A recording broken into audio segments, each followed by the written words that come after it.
Welcome once again to my channel Madhura's Miscellany on YouTube at Madhura Patwardhan 2242 for another session of tips on review writing for Google Maps. I had discussed some tips in the previous episode. Now I come to the last two, which are very important.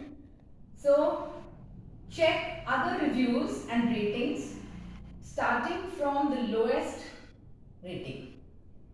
So you get an idea and overview of what others think of it. Check the timeline of the reviews. This is very important. Firstly, if the older reviews are positive and the latest reviews, the newest reviews are negative, it could mean that that particular business or service has now deteriorated.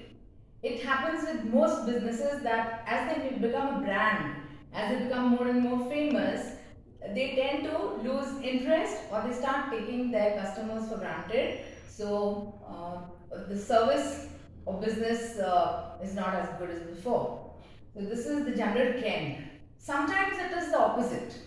The older reviews are negative, but as time goes and the company or the service improves, the reviews start getting positive.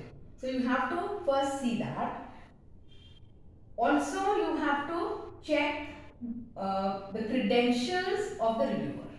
The credentials of the reviewer means how many reviews he has given and what kind of reviews he has given. Is he a person who is always finding fault with everything? Is he first of all a genuine user of that service? There are many fake reviews put in by rivals of that business or of that service, and you will find that in the response from the owner of that business, they will say that this particular name is not there in our database. So you can have fake reviews, especially if that reviewer mentions another competitor as being better than the one he is reviewing. So the credentials are very important. You have to check what the credentials are and how many reviews this person has given. So if he has given just 2 or 3, you should take it with a little pinch of salt, because then he's not a very experienced reviewer. After that, what you have to check is if it is just a rating, that means 4 stars, 5 stars, or 2 stars, or 3 stars, without any reason given, you have to take it with a pinch of salt.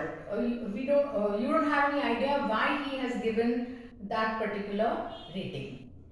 And finally, you should check the proportion of positive reviews to negative reviews. And last but not the least, this is the most important factor when you review or rate a place. Never forget your reason for visiting a place or availing a service. Availing of a service. Now, what does this mean? Going to a doctor is for getting well. Going to a restaurant is to eat tasty, good quality food. Now, if that purpose is served, the other factors are what is known as peripherals. But most people judge or review a place on the basis of peripherals. For example, the commonest complaint you will find for a bad review, the commonest reason is rude staff. Now, suppose the staff is rude. Suppose you go to a hospital and the staff is very rude, but the doctor is good and he cures you. Does it really matter how rude the staff is?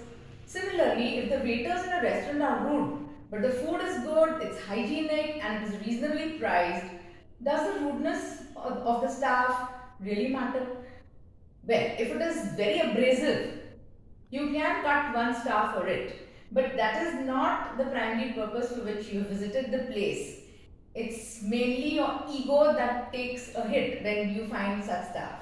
Of course, if the staff is ignorant or gives you wrong information, that is definitely a negative point. So please remember for what purpose you've gone. And many times what happens, you'll find that a poor service or a poor product or a poor business has sweet talking staff. So it works in this way. It's like luring in the customers. So it's preferable that the staff be rude, but the service good and achieving your purpose. So this is all about how to review businesses and services for Google Maps. You can always edit your review. You can get more points by adding photos, by adding videos, by adding updates, by editing your review, by editing or correcting place names, addresses, telephone numbers. So if you give the correct information. Now there is a temple which I have reviewed which was in the city, but some other reviewer had given it as being in a very far off place like the Bodhdev Ghats. So this person had put in lots of photos of a forest and of green mountains and all, which has absolutely no connection with that temple. So I put that in the edit section and it was accepted. Then there are many addresses that are wrong. So you can correct those addresses, you can edit those addresses, and you can get more points for that. You can also make a place. So I have made many places. There is a service going on, but the place is not mentioned in the maps because nobody knows about it. So you can very easily put that and you add to the map so that place gets recognized and known. So there are many ways in which you can achieve points, but the main point to remember is never give false reviews or ratings. I'm happy to tell you that I'm almost near level 9, and when I achieve level 9, it will be just one more level left. The 10th level is the expert guide level. So I hope you found this useful to you, and please do like, share and subscribe to my YouTube channel Madhura's Miscellany at 2242 at Madhura Patwardhan 2242 for more such informative videos. Thank you once again.